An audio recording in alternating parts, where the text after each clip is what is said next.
దక్షిణ కాశీగా విరాజిల్లుతున్న వేములవాడ కోడేలు మృతి చెందడం రాష్ట్రానికి అరిష్టమన్నారు మాజీ మంత్రి హరీష్ రావు. రాష్ట్ర ప్రభుత్వం పశువులకు గడ్డి పెట్టదు, ఎర్రగడ్డ మానసిక రోగులకు అన్నం పెట్టట్లేదని విమర్శించారు. కేబినెట్ మీటింగ్లో రైతు బంధు వెంటనే విడుదల చేయాలని డిమాండ్ చేశారు. రైతులకు బాకీ పడిన 3 పంటల 18,000 రూపాయలు రిలీజ్ చేయాలన్నారు. విద్యార్థులకు ఫీ రియంబర్స్మెంట్ ఇవ్వాలన్నారు హరీష్. రేవంత్ రెడ్డి గారి నిర్లక్ష్య పాలన మూగ జీవాల చావుకొచ్చింది.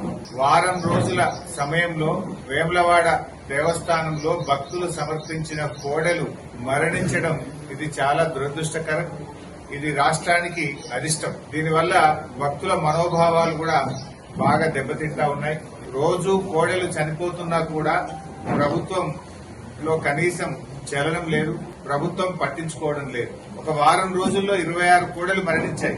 మరికొన్ని కోడెలు అనారోగ్యం పాలై చావు బతుకుల్లో కొట్టుబిట్టాడుతా ఉన్నాయి. అయినా ప్రభుత్వం వాటిని రక్షించే ప్రయత్నం కూడా ఈ రోజు చేయడం లేదు. నేను అడుగుతా ఉన్న రేవంత్ రెడ్డి గారిని,